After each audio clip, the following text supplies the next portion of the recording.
ಹರೇ ಶ್ರೀನಿವಾಸ, ಹೇಗಿದ್ದೀರಾ ಎಲ್ಲರೂ? ನಮ್ಮ ಕಾಣಿಯೂರು ಶ್ರೀಗಳು ಉತ್ತರ ಭಾರತ ಯಾತ್ರೆಯಲ್ಲಿದ್ದಾರೆ. ಇದು ಕಾಶಿದ್ದು. ಅದಕ್ಕಿಂತ ಮುಂಚೆ ಬದರಿದು ಯಾತ್ರೆ ಎಲ್ಲ ನೋಡ್ಕೋತಾ ಬನ್ನಿ. ಬದರಿ ನಾರಾಯಣಂದು ಪಾದ ಎಲ್ಲ ನೋಡ್ಬೋದು ನೀವು ಅಲ್ಲಿ. ಗದಾಧರ, ಬದರಿಯಲ್ಲಿರೋದು ಗದಾಧರ, ಬದರಿ ನಾರಾಯಣ. ಗಯೆದು ಗದಾಧರ, ಗಯೆಗೂ ಹೋಗಿದ್ರು ಅವರು. ನೋಡ್ಕೋತಾ ಬನ್ನಿ ಇದನ್ನೆಲ್ಲ. ಆನಂತರ ಮೊನ್ನೆ ನಮ್ಮ ಅತ್ತೆದು ಮಾಸಿಕ ಆಗಿತ್ತು, ಅದರ ಅಡುಗೆ ಏನೆಲ್ಲ ಮಾಡಿದೆ ಅಂತಲೂ ನೋಡ್ಕೊಂಡು ಬರೋಣ. ನಾನು ಕೆಲವೆಲ್ಲ ಅಡುಗೆ ರೆಕಾರ್ಡಿಂಗ್ ಮಾಡಲಿಕ್ಕಾಗಲಿಲ್ಲ, ಯಾಕಂದರೆ ಕರೆಂಟು ಹೋಗ್ತಾ ಬರ್ತಾ ಇತ್ತು. ನೋಡಿದ್ದು ಗದಾಧರಂದು ಪಾದಗಳಿದ್ದು ಅಲ್ಲಿ ನೋಡ್ಬೋದು. ಆಮೇಲೆ ಪಟ್ಟದ ದೇವರು, ಅಲ್ಲಿ ಯೋಗ ನರಸಿಂಹ, ಅದನ್ನೂ ನೀವು ಇಲ್ಲಿ ಕಾಣ್ಬೋದು. ತುಂಬ ಖುಷಿಯಾಗುತ್ತೆ ಇದನ್ನೆಲ್ಲ ನೋಡಲಿಕ್ಕೆ. ನಿಮಗೆ ಏನು ಅನಿಸುತ್ತೆ ಹೇಳಿ.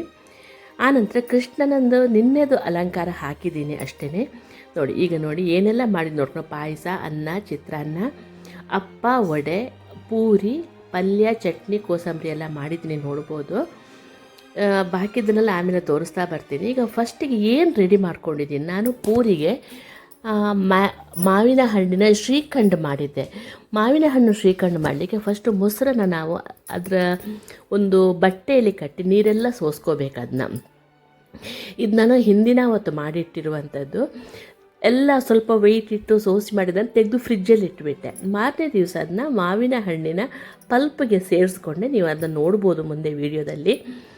ತುಂಬಾ ಚೆನ್ನಾಗಿ ಬಂದಿತ್ತು, ಎಲ್ರಿಗೂ ಇಷ್ಟ ಆಗುತ್ತೆ. ಮಕ್ಕಳಿಗಂತೂ ಇದು ಹೇಳಿ ಮಾಡಿಸಿದಂಥ ರೆಸಿಪಿ. ಈ ಸೀಸನಲ್ಲಿ ಈ ಮಕ್ಕಳಿಗೆ ಒಂದು ಸಲ ಮಾಡಿಕೊಡಿ. ಯಾವುದ್ಯಾವುದೋ ಹಾಳು ಮುಳು ತಿನ್ನೋದಕ್ಕಿಂತ ಮನೆಯಲ್ಲಿ ಮಾಡಿದ್ದ ಇದೆಲ್ಲ ತುಂಬಾ ಚೆನ್ನಾಗಿ ಬರುತ್ತೆ. ಶ್ರೀಖಂಡೆಲ್ಲ ನೋಡಿ, ಇದನ್ನು ನೀಟಾಗಿ ಬಟ್ಟೆನ ಕಟ್ಟಿ ನೋಡಿ, ಬಟ್ಟೆನ ನೀಟಾಗಿ ಕಟ್ಟಿ ಸ್ವಲ್ಪ ದಪ್ಪದ್ದು ಮೊಸರಾದರೆ ತುಂಬಾ ಒಳ್ಳೆಯದಾಗತ್ತೆ. ಮನೆಯಲ್ಲಿ ಮೊಸರು ಮಾಡ್ಕೊಳ್ಳೋದು ಮತ್ತೂ ಪ್ರೊಸೀಜರ್ ಜಾಸ್ತಿ ಆಗುತ್ತೆ ಅಂತ ನಾನು ತಗೊಂಡು ಬಂದಿದ್ದೆ. ನಾನು ನೋಡ್ಬೋದು ನೀವಿಲ್ಲಿ. ಒಂದು ಮಿಲ್ಕಿ ಮಿಸ್ಟ್ ಅವ್ರದ್ದು, ಆನಂತರ ಮತ್ತೊಂದು ಇದು ನಮ್ಮದು ನಂದಿನಿ ಮೊಸರು ತಂದಿದೆ ನೋಡಿ. ಈ ಥರ ಇಟ್ಟು ಸ್ವಲ್ಪ ವೆಯ್ಟ್ ಇಡಬೇಕು ಅದರ ಮೇಲೆ. ವೆಯ್ಟ್ ಇಟ್ಟರೆ ಅದು ಫುಲ್ ಅದು ನೀರು ಇಳ್ಕೊಂಡು ಬರುತ್ತೆ. ಒಂದು 2-3 ಸಲ ಆ ಕಡೆ ಈ ಕಡೆ ಮಾಡಿ ನೀಟಾಗಿ ಗಟ್ಟಿಯಾಗಿ ಕಟ್ಟಿ ಮಾಡ್ಕೊಳ್ಳಿ ನೋಡಿ. ಈ ಥರ ನೀರು ಇಳಿದುಕೊಂಡು ಹೋಗ್ತಾ ಇರುತ್ತೆ ಅದು. ಮಾರನೇ ದಿವಸ ನಿಮಗೆ ತೋರಿಸ್ತೀನಿ ಅದನ್ನ. ಆನಂತರ ಮುಂಚಿನ ಅವತ್ತು ನೋಡಿ ತರಕಾರಿ ಏನೆಲ್ಲ ಹಚ್ಚಿಟ್ಕೊಂಡಿದ್ದೀನಿ ನೋಡ್ಬೋದು. ಆಲೂಗಡ್ಡೆ ಮತ್ತು ಬಾಳೆಕಾಯಿ ಹಚ್ಚಿಟ್ಕೊಂಡಿದ್ದೀನಿ ಪಲ್ಯಕ್ಕೆ. ಆನಂತರ ಮಸಾಲೆ ರೆಡಿ ಮಾಡಿ ಇಟ್ಕೊಂಡಿದ್ದೀನಿ. ನಾನು ಪುಂಡಿ ಪಲ್ಯ ಮಾಡಿದ್ದೆ ಆ್ಯಕ್ಚುಲಿ, ನಾನು ತೋರಿಸ್ತೇನೆ ಮುಂದೆ ವೀಡಿಯೋದಲ್ಲೆಲ್ಲ. ಆನಂತರ ನೋಡಿ ಹೆಸರುಬೇಳೆ ಪಾಯಸಕ್ಕೆ, ಆ್ಯಕ್ಚುಲಿ ಎರೆ ಹಪ್ಪಕ್ಕೆ ನಾನು ಮಾಡಿರುವಂಥದ್ದು ಕರೆಂಟ್ ಇರಲಿಲ್ಲ, ಕೊನೆಗೆ ಅಪ್ಪನೇ ಮಾಡಿದ್ದೆ ನೋಡಿ. ಈ ಗಿಡನ ನೋಡ್ಕೊಂಡು ನೀವು, ಪುಂಡಿ ಪಲ್ಯ ಅಂತ. ಇದು ಪುಂಡಿ ಪಲ್ಯ ಜಾತಿಗೆ ಸೇರಿರುವಂಥದ್ದು. ನಮ್ಮ ಮನೆ ಹತ್ತಿರ ಇದನ್ನ ತಂದು ನಾನು ಪುಂಡಿ ಪಲ್ಯ ಮಾಡಿರುವಂಥದ್ದು ನೋಡಿ. ಫಸ್ಟಿಗೆ ನೋಡಿ ಪುಂಡಿ ಪಲ್ಯ ತಂದು ಕ್ಲೀನಾಗಿ ಹೆಚ್ಚಿಟ್ಬಿಟ್ಟಿದ್ದೀನಿ ನೋಡ್ಬೋದು, ತೊಳೆದು ಎಲ್ಲ. ಸ್ವಲ್ಪ ಅದಕ್ಕೆ ಪುಂಡಿ ಪಲ್ಯ ಅಥವಾ ಆ ಸೊಪ್ಪನ್ನು ಹಾಕಿ, ಸ್ವಲ್ಪ ಹುಳಿ ಹುಳಿ ಇರುತ್ತೆ ಈ ಸೊಪ್ಪು, ಜಾಸ್ತಿ ಹುಳಿ ಹುಳಿ ಇರಲಿಲ್ಲ. ಯಾಕಂದರೆ ಮೊನ್ನೆ ಮಳೆ ಬರಲಿಕ್ಕೆ ಸ್ಟಾರ್ಟ್ ಆದ ಕಾರಣ ಸ್ವಲ್ಪ ಒಗರೆ ಜಾಸ್ತಿ ಇತ್ತು, ಹುಳಿ ಇರಲಿಲ್ಲ. ಕೊನೆಗೆ ಸ್ವಲ್ಪ ಹುಳಿ ಹಾಕ್ಕೊಂಡೆ ನಾನು. ಅದಕ್ಕೆ ಒಂದು 3/4 ವಾಟಿಯಷ್ಟು ರವೆ, ಸ್ವಲ್ಪ ಮೆಂತೆ, ಕಡಲೆಕಾಳು, ನೆಲಗಡಲೆ ಕಾಳು, ಕಡಲೆಬೇಳೆ, ಸ್ವಲ್ಪ ಇದನ್ನೆಲ್ಲ ಹಾಕಿ ಅದರ ಮೇಲೆ ಪುನಃ ಸ್ವಲ್ಪ ಸೊಪ್ಪು ಹಾಕಿ, ನಾವು ಎಷ್ಟು ರವೆ ಹಾಕಿರ್ತೀವಿ ಅದರ 3 ಅಥವಾ 4 ಪಾಲು ಕರೆಕ್ಟ್ ಆಗುತ್ತೆ ನೀರು ಹಾಕಿ ಅದನ್ನ ಬೇಯಕ್ಕಿಟ್ಬಿಡಿ. ತುಂಬಾ ಚೆನ್ನಾಗಾಗುತ್ತೆ ಆಯಿತಾ. ಇದು ಒಂದು ಸಲ ಮಾಡಿ ನೋಡಿ. ನಿಮಗೆ ರವೆ ಹಾಕಬೇಕು ಅಂತ ಹೇಳಿಲ್ಲ, ಇದಕ್ಕೆ ಬೇಕಾದ್ರೆ ಗೋಧಿ ನುಚ್ಚು, ಆನಂತರ ಜೋಳದ ನುಚ್ಚು, ಅಕ್ಕಿ, ಯಾವುದು ಬೇಕಾದರೂ ನಿಮಗೆ ಹಾಕೋಬೋದು. ನನಗೆ ಮುಸ್ರೆ ಆಗುತ್ತೆ ಅಂತ ನಾನು ಗೋಧಿದ್ದು ಹಾಕ್ಕೊಂಡಿದ್ದೀನಿ ನೋಡ್ಬೋದು. ಅದನ್ನ 3 ವಿಜಿಲ್ ಬರೋಷ್ಟೊತ್ತು ಬೇಯಿಸಿ, ಈಗೆಲ್ಲ ನಾನು ಚಟ್ನಿಗೆಲ್ಲ ರುಬ್ಬಿಟ್ಕೊಂಡಿದ್ದೀನಿ ರೆಡಿ ಮಾಡಿ ಇಟ್ಕೊಂಡಿದ್ದೀನಿ ಚಟ್ನಿ ತಂಬುಳಿಗೆಲ್ಲ. ಆನಂತರ ನೋಡಿ ಕುಕ್ಕರಿಗೆ ಗೆಣಸನ್ನು ಬೇಯಕ್ಕಿಟ್ಟೆ. ನನಗೆ ತಂಬುಳಿ ಮಾಡಲಿಕ್ಕೆ ಚೆಂದಾಗತ್ತೆ, ಗೆಣಸಿನ ತಂಬುಳಿ ಮಾಡೋಣ ಅಂತ ಈ ಸಲ. ಆನಂತರ ಹೆಸರು ಬೇಳೆನು, ಪಾಯಸದ್ದು ಹೆಸರು ಬೇಳೆನೂ ಬೇಯಕ್ಕಿಟ್ಟಿದ್ದೀನಿ. ನಾನು ಜಾಸ್ತಿ ಡೀಟೇಲಾಗಿ ತೋರಿಸಿಲ್ಲ ಅದನ್ನೆಲ್ಲ ನಿಮಗೆ. 3 ಸಲ ತೊಳೆದು ಅರಿಶಿನ ಮತ್ತು ಸ್ವಲ್ಪ ತುಪ್ಪ ಹಾಕಿ ಪಾಯಸದ್ದು ಬೇಯಕ್ಕಿಟ್ಟಿದ್ದೀನಿ. ಆನಂತರ ನೋಡಿ ಒಗ್ಗರಣೆಗೆ ರೆಡಿ ಮಾಡಿಕೊಡ್ತಾ ಇದ್ದೀನಿ ನೋಡ್ಬೋದು ನೀವು. ಎಲ್ಲದಕ್ಕೂ ಒಂದೇ ಒಗ್ಗರಣೆ ಮಾಡ್ತೀನಲ್ಲ ನಾನು ಆ್ಯಸ್ ಯೂಶ್ವಲ್. ಉದ್ದಿನಬೇಳೆ, ಸಾಸಿವೆ ಹಾಕಿ ಅದು ಚಟಪಟ ಆದ ನಂತರ ಕರಿಬೇವು ಸೊಪ್ಪು, ಇಂಗು, ಕೆಂಪು ಮೆಣಸು, ಕಾಯಿ ಮೆಣಸು ಹಾಕಿದರೆ ಒಗ್ಗರಣೆ ರೆಡಿಯಾಗಿಬಿಡುತ್ತೆ. ಈ ಥರ ಮಾಡಿಟ್ಕೊಂಡು ನಿಮಗೆ ಗಡಿಬಿಡಿ ಆದಾಗ ಸ್ವಲ್ಪ ಹೆಲ್ಪೇ ಆಗುತ್ತೆ ಇದು. ಚಕಾಚಕ್ ಅಂತ ಹಾಕಿ ಮಾಡ್ಬೋದು. ಆನಂತರ ಅದೇ ಬಾಣಲಿಯಲ್ಲಿ ನಾನು ಪಲ್ಯಕ್ಕೆ ರೆಡಿ ಮಾಡಿಕೊಂಡೆ. ಪಲ್ಯಕ್ಕೆ ಸ್ವಲ್ಪ ಬೇರೆ ನಮೂನೆಯಲ್ಲಿ ಪಲ್ಯ ಮಾಡಿದ್ದೀನಿ ಇವತ್ತು. ನೋಡಿ, ಸ್ವಲ್ಪ ಇಂಗು ಹಾಕ್ಕೊಳ್ಬೇಕು.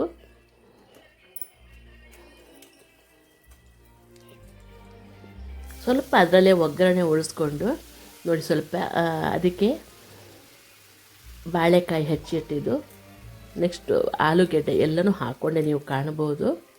ಯಾಕೋ ಸ್ವಲ್ಪ ಕಡಿಮೆ ಆಗುತ್ತೆ ಅಂತ ಅನಿಸಿತ್ತು ಬಾಳೆಕಾಯಿ, ಅದಕ್ಕೆ ಒಂದು ಆಲೂಗೆಡ್ಡೆನೂ ಹಾಕ್ಕೊಂಡಿದ್ದೀನಿ. ಸ್ವಲ್ಪ ನೀರು ಹಾಕಿ, ಸ್ವಲ್ಪ ಅರಿಶಿಣ ಹಾಕಿ ಬೇಯಕ್ಕೆ ಇಟ್ಬಿಡಿ. ಒಂದು ಅರ್ಧ ಲೋಟ ನೀರು ಸಾಕು, ಜಾಸ್ತಿ ಬೇಡ. ಎರಡೂ ಬೇಗನೆ ಒಂದೇ ಟೈಮಲ್ಲಿ ಬೇಯುತ್ತೆ.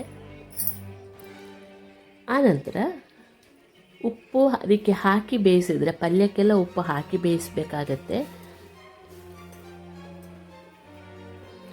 ಎಲ್ರಿಗೂ, ನನ್ನ ಏಜ್ ಅವರಿಗೆ ಸಾಧಾರಣ ಎಲ್ರಿಗೂ ಈ ಅಡುಗೆಗಳು ಗೊತ್ತಿರುತ್ತೆ. ಯಾರು ಹೊಸಬ್ರು ಮಾಡ್ತಾರೆ ಅವರು ಒಂದು 2-3 ಸಲ ನಾವು ವೀಡಿಯೋ ನೋಡ್ತಾ ಬಂದರೆ ನಿಮಗೆ ಆರಾಮ್ಸೆ ಎಲ್ಲನೂ ಅರ್ಥ ಆಗುತ್ತೆ ನಾನು ಏನು ಹೇಳ್ತಾ ಇದ್ದೀನಿ ಅಂತ.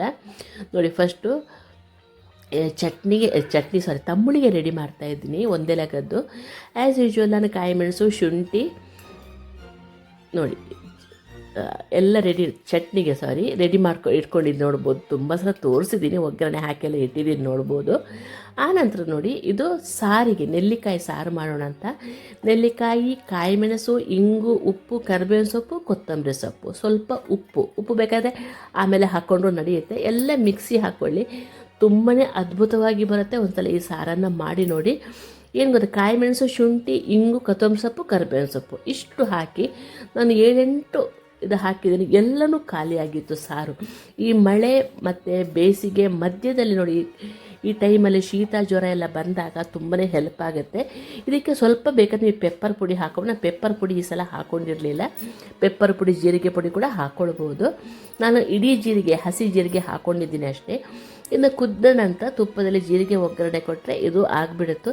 ನಿಮಗೆ ಬೇಕು ಅಂದರೆ ಒಂದು ಅರ್ಧ ಚಮಚೆಯಷ್ಟು ಬೆಲ್ಲ ಹಾಕ್ಕೊಳ್ಳಿ, ಜಾಸ್ತಿ ಬೇಡ, ಸ್ವಲ್ಪ ಬೆಲ್ಲ. ನೋಡಿ, ಅಷ್ಟೊತ್ತಿಗೆ ಈ ಪಲ್ಯ ರೆಡಿ ಆಗಿಬಿಡ್ತು. ಈ ಪಲ್ಯಕ್ಕೆ ಮಸಾಲೆ ಹಾಕಬೇಕು. ಪಲ್ಯಕ್ಕೆ ಮಸಾಲೆಗೆ ರೆಡಿ ಮಾಡ್ಕೊಳ್ಳೋಣ. ನೋಡಿ, ಫಸ್ಟು ತೆಂಗಿನಕಾಯಿನ ಅಥವಾ ನೀರು ಆರಿದ ತೆಂಗಿನಕಾಯಿ ಇತ್ತು, ಅದನ್ನೇ ಹಾಕ್ಕೊಳ್ಳಿ, ಪಲ್ಯಕ್ಕೆ ಒಳ್ಳೆಯದಾಗುತ್ತೆ ಅದು. ಆನಂತರ ಕಾಯಿ ಮೆಣಸಲ್ಲ, ಕೆಂಪು ಮೆಣಸು ಮತ್ತು ಸ್ವಲ್ಪ ಜೀರಿಗೆ ಹಾಕ್ಕೊಂಡು ಪಲ್ಯ ಮಾಡಿದ್ದೀನಿ. ಸ್ವಲ್ಪ ಕರಿಬೇವಿನ ಸೊಪ್ಪು ಹಾಕಿ ಅದನ್ನ ತರಿಯಾಗಿ ಪುಡಿ ಮಾಡ್ಕೊಳ್ಳಿ, ನೀರು ಹಾಕಬೇಡಿ. ಹಾಕಿ ಆ ಪಲ್ಯಕ್ಕೆ ಹಾಕಿದರೆ, ಆ ಬೆಂದ ತರಕಾರಿಗೆ ಹಾಕಿದರೆ ಪಲ್ಯನೂ ರೆಡಿ ಆಗುತ್ತೆ. ಇದಕ್ಕೆ ಹುಳಿ ಎಲ್ಲ ಏನು ಬೇಡ, ಉಪ್ಪು ಹಾಕಿದ್ವಿ. ಬೇಕಂದರೆ ಸ್ವಲ್ಪ ಬೆಲ್ಲ ಹಾಕ್ಕೊಳ್ಳಿ ಅಷ್ಟೇ. 1 ಚಮಚೆಯಷ್ಟು ಬೆಲ್ಲ ಸಾಕು, ತುಂಬಾ ಚೆನ್ನಾಗಿ ಬರುತ್ತೆ. ಒಂದು ಸ್ವಲ್ಪ ಇದೆಲ್ಲ ಮಸಾಲೆ ಹಾಕಿದ್ದಂತ ಒಂದು 2 ನಿಮಿಷ ಮುಚ್ಚಿ ಬೇಯಿಸಿ, ಇಲ್ಲಾಂದರೆ ಹಾಳಾಗುವ ಚಾನ್ಸ್ ಇರುತ್ತೆ. ಈ ರೆಸಿಪಿಗಳನ್ನೆಲ್ಲ ನಾನು ಬೆಳಗ್ಗೆ ದೇವರ ನೈವೇದ್ಯಕ್ಕೆ ಮಾಡಿಟ್ಟಿದ್ದೀನಿ. ದೇವರ ನೈವೇದ್ಯಕ್ಕೆ ಇದೆಲ್ಲ ತುಂಬ ವಿಶೇಷ ಅಂತ ಹೇಳ್ತಾರೆ. ನೋಡಿ, ಅದನ್ನು ಮುಚ್ಚಿ ಸ್ವಲ್ಪ ಹೊತ್ತು ಬೇಯಿಸಬೇಕು. ಆನಂತರ ಪುಂಡಿ ಪಲ್ಯ ಹೇಳಿದ್ನಲ್ಲ, ಅದು ರೆಡಿಯಾಗಿದೆ ನೋಡ್ಬೋದು ನೀವು ಇಲ್ಲಿ. ಸ್ವಲ್ಪ ನೀರು ಕಡಿಮೆನೇ ಆಗಿತ್ತು. ಆನಂತರ ನೀರು ಸ್ವಲ್ಪ ಹಾಕ್ಕೊಂಡೆ ನಾನು. ಸೊಪ್ಪು ಕಡಿಮೆ ಆಯಿತು, ತುಂಬ ಎಳೆ ಸೊಪ್ಪು, ತುಂಬಾ ಚೆನ್ನಾಗಿತ್ತು. ಇನ್ನೂ ಸ್ವಲ್ಪ ಸೊಪ್ಪು ಹಾಕ್ಕೋಬೋದಿತ್ತು ಅಂತ ಅನ್ನಿಸ್ತು ನನಗೆ. ನೋಡಿ, ಸ್ವಲ್ಪ ನೀರು ಹಾಕ್ಕೊಂಡಿದ್ದೀನಿ. ಆನಂತರ ಇದಕ್ಕೊಂದು ನೀಟಾಗಿ ಒಗ್ಗರಣೆ ಕೊಡಬೇಕು. ನೋಡಿ, ಎಲ್ಲ ಮಿಕ್ಸ್ ಆದ ನಂತರ ಸ್ವಲ್ಪ ಹುಣಸೆ ಹಣ್ಣು, ಯಾಕಂದ್ರೆ ನನಗೆ ಅಷ್ಟು ವಾಲ್ಯೂಮ್ ಕಡಿಮೆ ಹಾಕೋದು ನೋಡಂಗೆ ಅನ್ನಿಸ್ತು, ಇದು ಹುಳಿ ಬಂದಿರಲ್ಲ ಅಂತ ಅಂದ್ಬಿಟ್ಟು ಕೊನೆಗೆ ನಾನು ಸ್ವಲ್ಪ ಹುಣಸೆ ಹಣ್ಣು ಹಾಕಿದ್ದೀನಿ. ಸ್ವಲ್ಪ ಇದು ಸೊಪ್ಪು ಜಾಸ್ತಿ ಹಾಕಿದರೆ ಇದಕ್ಕೆ ಹುಣಸೆ ಹಣ್ಣು ಬೇಕಾಗಲ್ಲ. ನೋಡಿ, ಇದಕ್ಕೆ 1 ಚಮಚೆಯಷ್ಟು, ಅದಕ್ಕೆ ಎಷ್ಟು ಬೇಕೋ ಅಷ್ಟು ಉಪ್ಪು ಜಾಸ್ತಿ ಹಿಡಿಸೋದಿಲ್ಲ. ಇದಕ್ಕೆ ಆರೋಗ್ಯಕ್ಕೂ ತುಂಬಾ ಒಳ್ಳೆಯದು. ನಾರ್ತ್ ಕರ್ನಾಟಕದಲ್ಲಿ ಜೋಳ ರೊಟ್ಟಿ ಜೊತೆ ಬಳಸ್ತಾರೆ. ಏನು ಗೊತ್ತಾ, ಇಲ್ಲಿ ದಿನ ತೆಂಗಿನಕಾಯಿ ತಿಂದು ಬಡ್ದೋಗಿರುತ್ತೆ. ಅದಕ್ಕೋಸ್ಕರ ನಾನು ಬೋಳು ಹುಳಿ ಮಾಡ್ತಾ ಇರ್ತೀನಿ. ನೋಡಿ, ಸ್ವಲ್ಪ ಲಿಂಬೆಹಣ್ಣು, ಜಾಸ್ತಿ ಲಿಂಬೆಹಣ್ಣು ಬೇಡ, ಒಂದು ಚಿಕ್ಕ ನೆಲ್ಲಿಕಾಯಿ ಗಾತ್ರದಷ್ಟು ಸಾಕು, ಅಷ್ಟು ಬೇಕಾಗಲ್ಲ, ಸ್ವಲ್ಪ ಸಾಕು.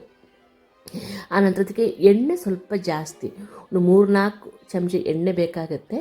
ಎಣ್ಣೆಗೆ ಸಾಸಿವೆ, ಜೀರಿಗೆ, ಒಂದು 4 ಕಾಳು ಮೆಂತೆ, ಕರಿಬೇವಿನ ಸೊಪ್ಪು, ಇಂಗು ಇದೆಲ್ಲ ಹಾಕ್ಕೊಳ್ಳಿ. ಬೇಕಂದರೆ ಒಂದು 3-4 ಕಾಯಿ ಮೆಣಸು, ಪಕ್ಕದಲ್ಲಿ ಇಟ್ಟಿದ್ದೀನಿ, ನೀವು ನೋಡ್ಬೋದಲ್ಲಿ ಕಾಯಿ ಮೆಣಸು, ಕರಿಬೇವಿನ ಸೊಪ್ಪೆಲ್ಲ ಇದನ್ನೂ ಹಾಕ್ಕೊಳ್ಳಿ. ಕೊನೆಗೆ ಒಂದು ಅರ್ಧ ಚಮಚ ಮೆಣಸಿನ ಪುಡಿ ಹಾಕ್ಕೊಳ್ಳಿ. ಅಂದರೆ ಕೆಂಪು ಮೆಣಸಿನ ಪುಡಿ. ಯಾಕಂತಂದರೆ ಆ ಸ್ಮೋಕಿ ಫ್ಲೇವರ್ ತುಂಬಾ ಚೆನ್ನಾಗಿ ಕೊಡುತ್ತೆ ಅದು. ಹಾಕಿದ ತಕ್ಷಣ ಸ್ಟವ್ ಆಫ್ ಮಾಡಿ ಒಗ್ಗರಣೆ ಕೊಟ್ಟು ಬಿಡಬೇಕಾಗತ್ತೆ, ಇಲ್ಲಂದರೆ ಕರಟತ್ತೆ ಅದು. ಖಾರ ನಿಮಗೆ ಬೇಕಂದರೆ ಮಾತ್ರ ಹಾಕಿ, ಇಲ್ಲಾಂದರೆ ಕಾಯಿ ಮೆಣಸು ಸ್ವಲ್ಪ ಕಡಿಮೆ ಮಾಡಿಕೊಳ್ಳಿ. ಇದನ್ನೆಲ್ಲ ನೋಡಿ ಅದಕ್ಕೆ ಒಗ್ಗರಣೆ ಹಾಕಿದ್ದೀನಿ, ಹಾಕಿ ನೀಟಾಗಿ ಮಿಕ್ಸ್ ಮಾಡಿದ್ದೀನಿ.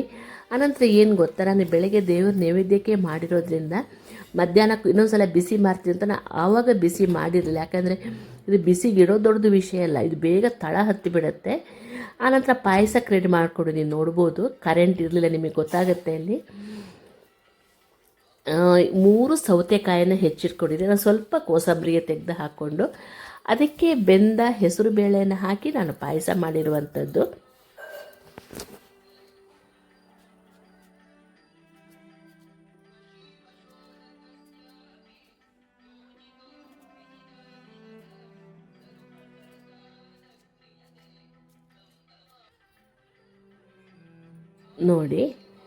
ನೋಡಿ ಆ ಹೆಸರು ಬೇಳೆನ ತೊಳೆದು ಅದಕ್ಕೆ ಸ್ವಲ್ಪ ಯಾವುದು ಸೌತೆಕಾಯನ್ನು ಹಾಕಿ ಸ್ವಲ್ಪ ಉಪ್ಪು ಹಾಕಿ ಮಗಚಿಟ್ಟೆ. ಆ ಸೌತೆಕಾಯಿ ನೀರು ಬಿಟ್ಕೊಳ್ಳುತ್ತಲ್ಲ, ಅದರಲ್ಲಿ ನಿಮಗೆ ಹೆಸರು ಬೇಳೆ ನೆನೆಯುತ್ತೆ, ನೋಡ್ಬೋದು. ಇದಾದ ನಂತರ ಇದಕ್ಕೆ ಸ್ವಲ್ಪ ನೋಡಿ ಮಿಕ್ಸ್ ಮಾಡಿ ಇಡಬೇಕದನ್ನ. ನಮ್ಮದು ಅತ್ತೆದು ಮಾಸಿಕ ಮುಗೀತಾ ಬಂತು. ನಾನು ಒಂದು ಇಲ್ಲಿ ಮಿಸ್ಟೇಕ್ ಮಾಡಿದೆ. ಏನು ಗೊತ್ತಾ, ಸ್ವಲ್ಪ ನೀರು ತೆಗೆದಿಟ್ಕೋಬೇಕಿತ್ತು ಹೆಸರು ಬೇಳೆದ್ದು. ಸ್ವಲ್ಪ ನೀರು ಜಾಸ್ತಿ ಆಯಿತು. ಅದಕ್ಕೂ ನಾನು ಉಪಾಯ ಹೇಳ್ತೀನಿ, ಏನು ತೊಂದರೆ ತಲೆ ಕೆಡಿಸ್ಕೊಳ್ಳುವಂಥದ್ದು ಏನೂ ಇಲ್ಲ. ಇನ್ನು ಸ್ವಲ್ಪ ಅದನ್ನ ನುರಿಬೇಕು. ನಾವು ನುರಿದು ಅದನ್ನ ಸೌತೆಕಾಯಿ ಜೊತೆ ಹಾಕಿ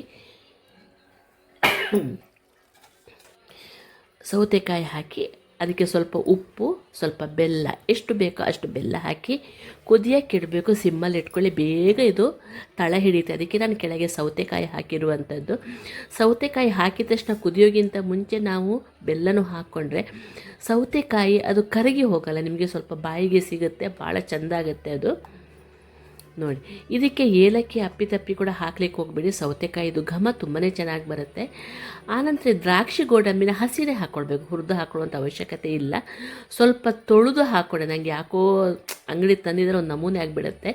ಸ್ವಲ್ಪ ಅರ್ಧ ಚಮಚ ತುಪ್ಪನೂ ಹಾಕಬೇಕು. ಸಾರಿಗೆ ಈ ತುಪ್ಪ ನಾವು ಕುದಿಯುವಾಗ ಹಾಕ್ತೀವಲ್ಲ, ತುಂಬ ಚೆನ್ನಾಗಿ ಘಮ ಕೊಡುತ್ತೆ. ನೋಡಿ, ಈಗ ತೆಂಗಿನಕಾಯಿಗೆ ನೋಡಿ 1 ಹಿಡಿ ತೆಳು ಅವಲಕ್ಕಿನ ಹಾಕಿ ರುಬ್ಕೊಂಡೆ ನಾನು. ಯಾಕೆ ಗೊತ್ತಾ, ನೀರು ಸ್ವಲ್ಪ ಜಾಸ್ತಿ ಆಗುತ್ತೆ ಅಂತ ಅನ್ನಿಸ್ತು. ಎಲೆಯಲ್ಲಿ ಹಾಕಿ ಊಟ ಮಾಡುವಾಗ ಓಡುತ್ತೆ, ಹಾಗಾಗಬಾರ್ದು ಅಂದರೆ ಸ್ವಲ್ಪ ಅವಲಕ್ಕಿ ಹಾಕ್ಬೋದು, ಕಾರ್ನ್ ಫ್ಲೋರ್ ಹಾಕ್ಬೋದು. ನಿಮಗೆ ಮುಸ್ರೆ ಎಲ್ಲ ಆಗುತ್ತೆ ಅಂದರೆ ಸ್ವಲ್ಪ 1-2-3 ಚಮಚ ಅಕ್ಕಿ ಪುಡಿ ಕೂಡ ಹಾಕ್ಕೊಳ್ಬೋದು ಇಲ್ಲಿ. ಈ ಥರ ಮಾಡಿದರೆ ಒಂಥರ ಆ ಅವಲಕ್ಕಿದು ಫ್ಲೇಮ್ ತುಂಬಾ ಚೆನ್ನಾಗಿ ಬರುತ್ತೆ, ನೋಡ್ಬೋದು. ನಾನು ಹಾಲು ತೆಗಿಯೋಕ್ಕೆ ಹೋಗಿಲ್ಲ. ಅದಾದ ನಂತರ ಅದನ್ನ ಕುದಿಯೋಕ್ಕೆ ಇಟ್ಬಿಟ್ಟು ಒಂದು ಚಿತ್ರಾನ್ನಕ್ಕೆ ರೆಡಿ ಮಾಡಿಕೊಂಡು, ಇದು ಬೆಳಗಿನ ಪೂಜೆ ಟೈಮಲ್ಲಿ ನಾನೆಲ್ಲ ಮಾಡಿರುವಂಥದ್ದು ನೈವೇದ್ಯಕ್ಕೇ. ಚಿತ್ರಾನ್ನಕ್ಕೆ ನಾನು ಪುಳಿಯೋಗರೆ ಥರ ಅಂದರೆ ಎಳ್ಳಿನ ಚಿತ್ರಾನ್ನ ಥರನೇ ಮಾಡಿದ್ದೀನಿ. ನೋಡಿ, ಅರ್ಧ ಚಮಚೆ ಕಡಲೆಬೇಳೆ, ಅರ್ಧ ಚಮಚೆ ಉದ್ದಿನಬೇಳೆ, ಒಂದು ಸ್ವಲ್ಪ 1/4 ಚಮಚೆಯಷ್ಟು ಕೊತ್ತಂಬರಿ ಬೀಜ, ಆಮೇಲೆ ಕೆಂಪು ಮೆಣಸು, ಕರಿಬೇವಿನ ಸೊಪ್ಪು, ಇಂಗು ಇಷ್ಟನ್ನು ಹಾಕಿ ನಂತರ ಹುರಿದ ಎಳ್ಳು ಇತ್ತು, ಅದನ್ನೇ ಅದಕ್ಕೆ ಹಾಕ್ಕೊಂಡು ಇಟ್ಕೊಂಡಿದ್ದೀನಿ. ತಣ್ಣಗಾದ ನಂತರ ಆಮೇಲೆ ತೆಂಗಿನಕಾಯಿ ಕೂಡ ಹಾಕ್ಕೊಳ್ಬೇಕು ಒಂದು. ಅದನ್ನ ಮಿಕ್ಸಿ ಜೊತೆ ಹಾಕಿ ಪುಡಿ ಮಾಡಿ ಇಟ್ಕೊಳ್ಳಿ. ಆನಂತರ ನಾನು ಮಿಕ್ಸ್ ಮಾಡೋದು ತೋರಿಸ್ತೇನೆ ನಿಮಗೆ.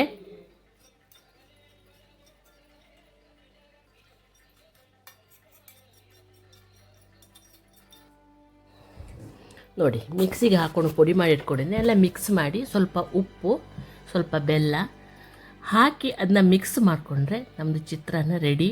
ಎಳ್ಳಿನ ಚಿತ್ರಾನ್ನ ಇದು ಸ್ವಲ್ಪ ಸ್ಪೈಸಿ ಬರುತ್ತೆ, ನಿಮಗೆ ತುಂಬಾ ಚೆನ್ನಾಗಾಗತ್ತೆ. ಆನಂತರ ಇದಕ್ಕೆ ಲಿಂಬೆಹಣ್ಣು ಬೇಕಂದರೆ ಹಾಕ್ಕೊಳ್ಳಿ, ಇದು ಹೀಗೇನೂ ಚೆನ್ನಾಗೇ ಬರುತ್ತೆ ನಿಮಗೆ. ಆ ಎಳ್ಳಿದು ಫ್ಲೇವರ್ ಇದೆ ನೋಡಿ, ತುಂಬಾ ಚೆನ್ನಾಗಿ ಕೊಡುತ್ತೆ ಇದಕ್ಕೆ. ಆ ಕೊತ್ತಂಬರಿ ಎಲ್ಲ ಹಾಕಿರ್ತೀವಲ್ವ, ಇದು ನಿಮಗೆ ಬೆಳಗಿನ ತಿಂಡಿಗೂ ಮಾಡ್ಕೊಳ್ಬೋದು. ಈ ಥರನೂ ನಿಮಗೆ ಬೇಕು ಅನ್ನೋ ಸ್ವಲ್ಪ ಲಿಂಬೆಹಣ್ಣು ಅಥವಾ ಆಮ್ಚೂರು ಪುಡಿನ ಹಾಕ್ಕೊಳ್ಬೋದು ಇಲ್ಲಿ. ನನಗೆ ಅರಿಶಿನ ಹಾಕ್ಕೊಳ್ಳಿಕ್ಕೆ ಮರ್ತಿತ್ತು, ಅರಿಶಿನ ಹಾಕ್ಕೊಂಡು ನೀಟಾಗಿ ಕೈಯಲ್ಲಿ ಮಿಕ್ಸ್ ಮಾಡಿ. ಇದೆಲ್ಲ ಚಮಚೆಯಲ್ಲಿ ಸರಿ ಹೋಗೋದಿಲ್ಲ, ಚಮಚೆ ಸಟ್ಟುಗದಲ್ಲೆಲ್ಲ. ನೋಡಿ, ಇದು ಹಾಗೇ ಬಿಡ್ತು. ನೆಕ್ಸ್ಟ್ ನೋಡಿ, ಈಗ ಒಂದು ಒಗ್ಗರಣೆ ಹಾಕೋಣ. ಸಾರಿಗೆ ಮತ್ತು ತಂಬುಳಿಗೆ ಜೀರಿಗೆ, ಕರಿಬೇವು ಸೊಪ್ಪು ಇಂಗಿನ ಒಗ್ಗರಣೆ ಹಾಕ್ಕೊಂಡಿದ್ದೀನಿ. ಸ್ವಲ್ಪ ಅದರಲ್ಲೇ ತಂಬುಳಿಗೂ ತೆಗೆದಿಟ್ಟಿದ್ದೀನಿ, ನೋಡ್ಬೋದು. ಈ ನಾವು ಈರುಳ್ಳಿ ಬೆಳ್ಳುಳ್ಳಿ ಬಳಸದ ಕಾರಣ ನಾವು ಸ್ವಲ್ಪ ಈ ಇಂಗನ್ನು ಜಾಸ್ತಿ ಬಳಸ್ತೀವಿ ನಮ್ಮ ಉಡುಪಿ ಅಡುಗೆನಲ್ಲಿ. ನೋಡಿ, ಸಾರು ರೆಡಿಯಾಗಿತ್ತು. ಅಷ್ಟೊತ್ತಿಗೆ ಸಾರಂತೂ ಫುಲ್ಲು ಖಾಲಿ ಆಗಿಬಿಟ್ಟಿತ್ತು. ಇದು ಏನು ಗೊತ್ತಾ, ಲೋಟದಲ್ಲಿ ಹಾಕ್ಕೊಂಡು ಕುಡಿಯೋಕ್ಕೂ ಚೆನ್ನಾಗಿರುತ್ತೆ. ಅಷ್ಟೊತ್ತಿಗೆ ನೋಡಿ ಈ ಪಾಯಸ ರೆಡಿಯಾಗಿಬಿಡ್ತು. ಅದಕ್ಕೆ ನಾವು ಈ ತೆಂಗಿನಕಾಯಿ ಮತ್ತು ಅವಲಕ್ಕಿನ ಮಿಕ್ಸ್ ಮಾಡಿರ್ತೀವಲ್ವ, ಅದನ್ನ ನಾವು ಮಿಕ್ಸ್ ಮಾಡಿ ಒಂದು ಕುದಿ ಬರ್ಸಿದ್ರೆ ಆಗೇ ಬಿಡ್ತು. ನಾನು ಜಾಸ್ತಿ ಡೀಟೇಲ್ ಆಗೆಲ್ಲ ತೋರಿಸಿಲ್ಲ, ಒಂದು ಐಡಿಯಾ ಕೊಟ್ಟಿದ್ದೀನಿ, ನಿಮಗೆ ಮಾಡ್ಕೊಳ್ಬೋದು ಈ ಥರ ಪಾಯಸ. ತುಂಬಾ ಚೆನ್ನಾಗಿದೆ. ತರಕಾರಿಗೆ ಬೇಳೆಗೆ ಬೇಳೆ ಹೋಗುತ್ತೆ, ಒಂದು ಸ್ವೀಟ್ ತಿನ್ನೋ ಸ್ಯಾಟಿಸ್ಫ್ಯಾಕ್ಷನು ಬರುತ್ತೆ ನಿಮಗೆ ಇದರಿಂದ.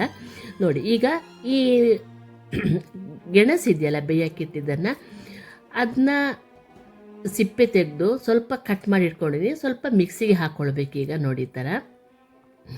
ಆನಂತರ ನೋಡಿ ಅದಕ್ಕೆ ಸ್ವಲ್ಪ ಕಾಯಿ ಮೆಣಸು, ಸ್ವಲ್ಪ ಜೀರಿಗೆ, ಸ್ವಲ್ಪ ಶುಂಠಿ, ಕೊತ್ತಂಬರಿ ಸೊಪ್ಪು ಇಷ್ಟೆಲ್ಲ ಹಾಕಿ ಮಿಕ್ಸಿಗೆ ಹಾಕ್ಕೊಂಡು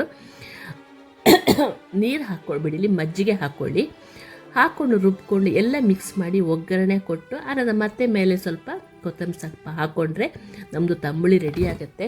ಇದು ತುಂಬಾ ಟೇಸ್ಟಿಯಾಗಿ ಬರುತ್ತೆ. ಏನು ಗೊತ್ತಾ, ಈ ಮಕ್ಕಳೆಲ್ಲ ಇಷ್ಟಪಟ್ಟು ತಿಂತಾರೆ. ಗೆಣಸು ಸ್ವಲ್ಪ ಸಿಹಿ ಇರೋ ಕಾರಣ ಮಕ್ಕಳಿಗೆ ತುಂಬ ಇಷ್ಟ ಆಗುತ್ತೆ. ಮತ್ತೊಂದು ಏನು ಗೊತ್ತಾ, ಆಲೂಗಡ್ಡೆಯಿಂದ ಅಥವಾ ಬಟಾಟೆಯಿಂದ ಈ ಗೆಣಸು ತುಂಬಾ ಹೆಲ್ತಿಗೆ ಒಳ್ಳೆಯದು ಅಂತಲೂ ಹೇಳ್ತಾರೆ. ನೋಡಿ, ಇದು ಆಯಿತು. ನಾನಂತರ ಸರ್ವ್ ಮಾಡಬೇಕಿದ್ರೆ ಸ್ವಲ್ಪ ಅದಕ್ಕೆ ಮಜ್ಜಿಗೆ ಹಾಕ್ಕೊಂಡಿದ್ದೆ. ನೋಡಿ, ಒಗ್ಗರಣೆ ಹಾಕ್ಕೊಳ್ತಾ ಇದ್ದೀನಿ, ನೋಡ್ಬೋದು. ಉಪ್ಪು ಮತ್ತು ಒಗ್ಗರಣೆ. ಇದು ಏನು ಗೊತ್ತಾ, ಈ ತಂಬುಳಿಗಳನ್ನು ಮಾಡಿದ ತಕ್ಷಣ ನಾವು ಫ್ರಿಜ್ಜಲ್ಲಿ ಎತ್ತಿಡಬೇಕು, ಇಲ್ಲಾಂದರೆ ಕೂಡಲೇ ಹುಳಿ ಬರುತ್ತೆ ಇದೆಲ್ಲ. ಇದೊಂದು ನೆನಪಲ್ಲಿರಲಿ. ಇಲ್ಲ ನೀವು ಮಜ್ಜಿಗೆ ಹಾಕದೆ ಇದೆಲ್ಲ ರೆಡಿ ಮಾಡಿ ಕೊನೆಗೆ ನಾವು ಬಡಿಸ್ಬೇಕು ಅಂತಂದಾಗ ಮಜ್ಜಿಗೆ ಹಾಕ್ಕೊಳ್ಳಿ. ನಂದು ಬೆಳಗ್ಗೆದು ಒಂದು 9 ಗಂಟೆಗಿಂತ ಮುಂಚೆ ಇದೆಲ್ಲ ಅಡುಗೆ ಆಗಿತ್ತು. ನಾನು ಏನು ಗೊತ್ತಾ ಮಾಡಿ ಫ್ರಿಜ್ಜಲ್ಲಿ ಇಟ್ಬಿಟ್ಟೆ.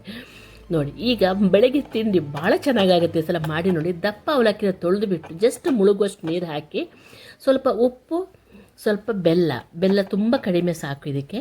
ಆನಂತರ ಫ್ರೋಝನ್ ಬಟಾಣಿ ಇತ್ತು, ಇದನ್ನ ಹಾಕ್ಕೊಂಡಿದ್ದೀನಿ ನಾನು. ಈ ಫ್ರೋಝನ್ ಬಟಾಣಿ ಅಥವಾ ಫ್ರಿಜ್ಜಲ್ಲಿ ಇದ್ದೇ ಇರುತ್ತೆ. ಸ್ವಲ್ಪ ನೆಲಗಡಲೆನೂ ಹಾಕ್ಕೊಂಡಿದ್ದೆ ಆಮೇಲೆ ಒಗ್ಗರಣೆಗೆ ಹಾಕಿ. ನೋಡಿ, ಅಲ್ಲಿ ಕಲಸಿಟ್ಟು ಈ ಕಡೆಯಿಂದ ಬಾಣಲೆಯಲ್ಲಿ ಒಗ್ಗರಣೆಗೆ ಇಟ್ಬಿಡಿ. ಎಣ್ಣೆ ಹಾಕಿ ನೆಲಗಡಲೆ ಹಾಕಿ, ಫಸ್ಟ್ ನೆಲಗಡಲೆ ಫ್ರೈ ಆದ ನಂತರ ನಾವು ರೆಡಿ ಮಾಡಿಟ್ಟ ಒಗ್ಗರಣೆ ಸ್ವಲ್ಪ ಹಾಕ್ಕೊಳ್ಳಿ. ನಂತರ ಮೆಂತ್ಯ ಸೊಪ್ಪು ಹಾಕ್ಕೊಳ್ಳಿ.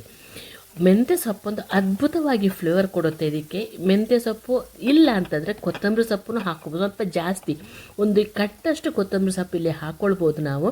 ಚೆಂದ ಫ್ರೈ ಮಾಡಿ. ಆನಂತರ ಇದು ಫ್ರೈ ಮಾಡಿ ವಾಲ್ಯೂಮ್ ಫುಲ್ಲು ಚಿಕ್ಕದಾಗುತ್ತೆ. ಆನಂತರ ಇಷ್ಟು ಕಡಿಮೆ ಆದ ನಂತರ ನಾವು ಅದಕ್ಕೆ ಈ ನೆನೆಸಿದ ಅವಲಕ್ಕಿ ನೀರು ಸಮೇತ ಹಾಕ್ಕೊಳ್ಳಿ. ನೋಡಿ, ನೀರು ಸಮೇತ ಹಾಕ್ಕೊಳ್ಳಿ, ಭಾಳ ಚೆನ್ನಾಗಾಗತ್ತೆ ಇದು. ನಮ್ಮನೇಲಿ ಏನು ಗೊತ್ತಾ, ಅದು ಕರೆಕ್ಟಾಗಿ ಆ ಕಡೆ ಸರಿ ಬೆಂದಿರೋದಿಲ್ಲ. ಒಂದು ಸ್ವಲ್ಪ ವಯಸ್ಸಾದವ್ರಿಗೆ ಕಷ್ಟ ಆಗ್ಬೋದು, ಕರಗಲಿಕ್ಕಿಲ್ಲ. ನಮ್ಮಂಥವ್ರಿಗೆಲ್ಲ ಇದು ತುಂಬಾ ಚೆನ್ನಾಗಾಗತ್ತೆ. ಇದು ಅಗ್ಕೊಂಡು ತಿನ್ನಲಿಕ್ಕೆ ಭಾಳ ಚೆಂದ ಆಗುತ್ತೆ. ಒಂದು ಜಟ್ಪಟ್ ಅಂತ ಒಂದು ಮೆಂತ್ಯ ಸೊಪ್ಪು ಇದ್ದರೆ ಸಾಕು, ನಿಮ್ಮ ಮನೆಯಲ್ಲಿ ನಿಮಗೆ ಮಾಡ್ಕೊಂಡು ಬಿಡ್ಬೋದು.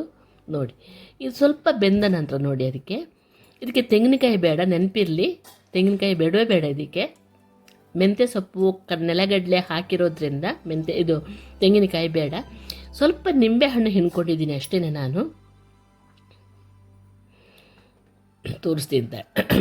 ಸ್ವಲ್ಪ ನಿಂಬೆಹಣ್ಣು ಹಿಂಡ್ಕೊಂಡಿದ್ದೀನಿ, ಒಂದು ಅರ್ಧ ಕಡಿಯಷ್ಟು. ನಾನು ಒಂದು 3 ಪ್ಲೇಟಷ್ಟು ತಿಂಡಿ ಮಾಡಿದ್ದೀನಿ, ನೋಡ್ಬೋದು ನೀವು. ಅದಕ್ಕೆ ಅರ್ಧ ಕಡಿಯಷ್ಟು ನಿಂಬೆಹಣ್ಣು ಸಾಕಾಗತ್ತೆ. ಮಾಡಿ ನೋಡಿ, ತುಂಬಾ ಚೆನ್ನಾಗಾಗತ್ತೆ, ಆಯಿತಾ. ಆನಂತರ ನೋಡಿ, ಇದು ಈಗ ನಾನು ತಿಂಡಿ ತಿಂದು ಆನಂತರ ಬಂದು ನಾನು ಮಾಡ್ತಾ ಇರುವಂಥದ್ದು. ಪುನಃ ಮಡಿ ಉಟ್ಕೊಂಡು ನಾವು ಮಾಡಬೇಕಾಗುತ್ತೆ, ಯಾಕಂದ್ರೆ ದೇವರಿಗೆ ನೈವೇದ್ಯ ಮಾಡೋ ಕಾರಣ. ಫಸ್ಟ್ ನೋಡಿ, ಒಂದು ಮಾವಿನ ಹಣ್ಣಿದು ಸಿಪ್ಪೆ ತೆಗೆದಿಟ್ಟಿದ್ದೀನಿ. ಮತ್ತೆ ಒಂದು 2 ಮಾವಿನ ಹಣ್ಣನ್ನು ಪಲ್ಪು ಮಾಡ್ಕೊಂಡು ಇಟ್ಕೋಬೇಕು ನಾವೀಗ. ಇದು ಏನಕ್ಕೆ ಗೊತ್ತಾ, ನಮ್ಮದು ಮಾವಿನ ಹಣ್ಣಿನ ಶ್ರೀಖಂಡ ಮಾಡೋದಕ್ಕೆ ತುಂಬಾ ಚೆನ್ನಾಗಿ ಬರುತ್ತೆ, ಆಯಿತಾ. ಇದು ನಾನು ಲಾಸ್ಟ್ ಟೈಮು ಒಂದು ಸಲ ತೋರಿಸಿದ್ದೆ ನಿಮಗೆ. ಮನೆಯಲ್ಲಿ ಎಲ್ರಿಗೂ ಇಷ್ಟ ಆಯಿತು ಅಂತ ನಾನು ಈ ಸಲ ಸ್ವಲ್ಪ ಜಾಸ್ತಿ ಮಾಡಿದೆ.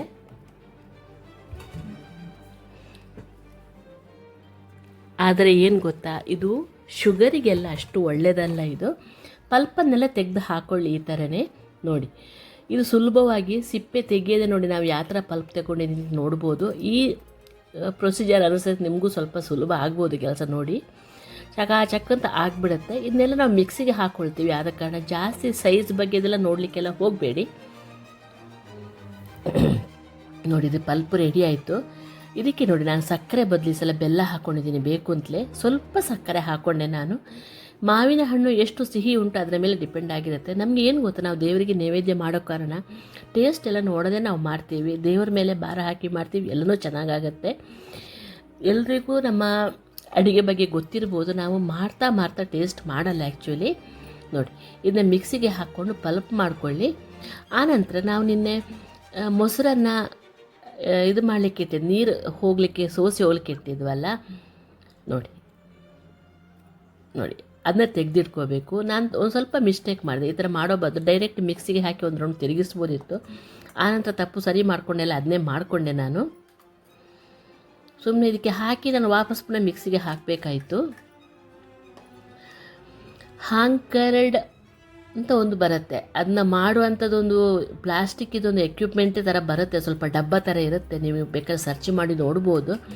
ನನಗೆ ಇದು ಯಾಕೋ ಬೇಡ ಅಂತ ಅನ್ನಿಸ್ತು, ಯಾಕಂದರೆ ಪ್ಲಾಸ್ಟಿಕ್ ಅಲ್ವಾ ಅಂತ ನನ್ನ ತಲೆಯಲ್ಲಿ ಇದೆ. ನಾನು ಅದಕ್ಕೀಗ ಬಟ್ಟೆನಲ್ಲೇ ಈ ಥರ ಮಾಡ್ತೀನಿ. ತುಂಬ ನೀವು ಇದು ಮೊಸರನ್ನ ಯೂಸ್ ಮಾಡೋರಾದರೆ ನೀವು ಅದನ್ನ ಬಳಸ್ಬೋದು. ನೋಡಿ, ಮಿಕ್ಸಿಗೆ ಹಾಕಿದ್ದು ನೋಡಿ ಈ ಥರ ಆಗಿಬಿಡುತ್ತೆ. ಆನಂತರ ಅದಕ್ಕೆ ಕೇಸರಿ ದಳಗಳನ್ನು ನೆನೆಸಿಟ್ಟಿದ್ದೆ, ಅದು ಸ್ವಲ್ಪ ನೆನೆಸಿ ಹಾಕಿ ಆನಂತರ ಆ ಮಾವಿನ ಹಣ್ಣು ಒಂದು ಸಿಪ್ಪೆ ತೆಗೆದಿಟ್ಟಿದ್ನಲ್ಲ ಅದನ್ನ ನೀಟಾಗಿ ಕಟ್ ಮಾಡಿ ಹಾಕ್ಕೊಳ್ಳಿ. ಹಾಗೇ ಬಿಡ್ತು ನಮ್ಮದು ಕೆಲಸ.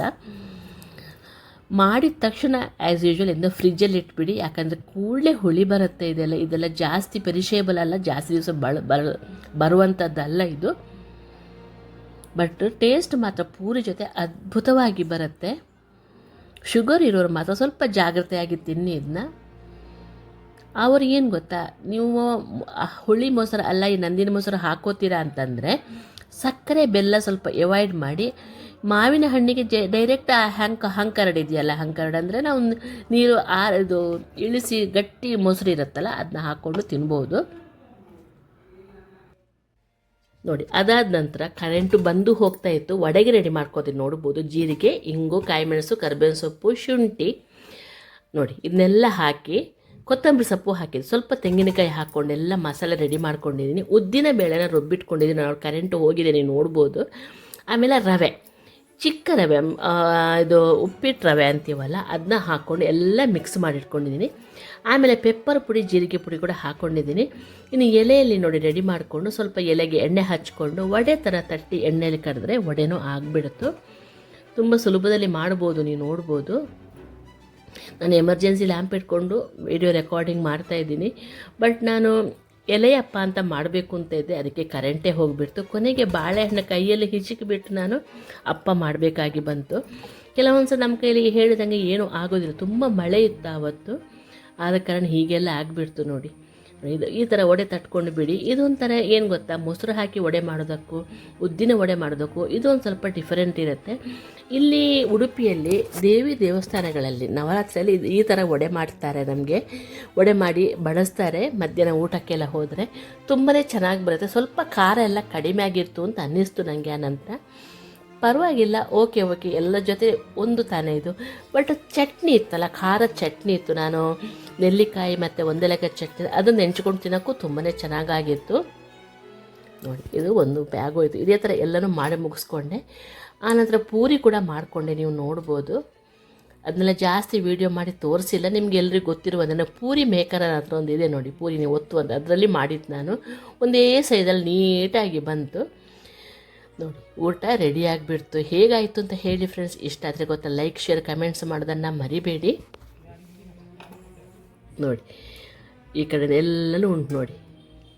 ಶ್ರೀಖಂಡ ಆಗಲಿ, ತಂಬುಳಿ ಆಗಲಿ, ಮಜ್ಜಿಗೆ ಆಗಲಿ, ಒಂದು ಕಡೆ ಲೋಟದಲ್ಲಿ ಸಾರು ಇಟ್ಕೊಂಡಿದೆ, ಅದರಲ್ಲಿ ಎಲ್ಲನೂ ರೆಡಿ ಆಯಿತು.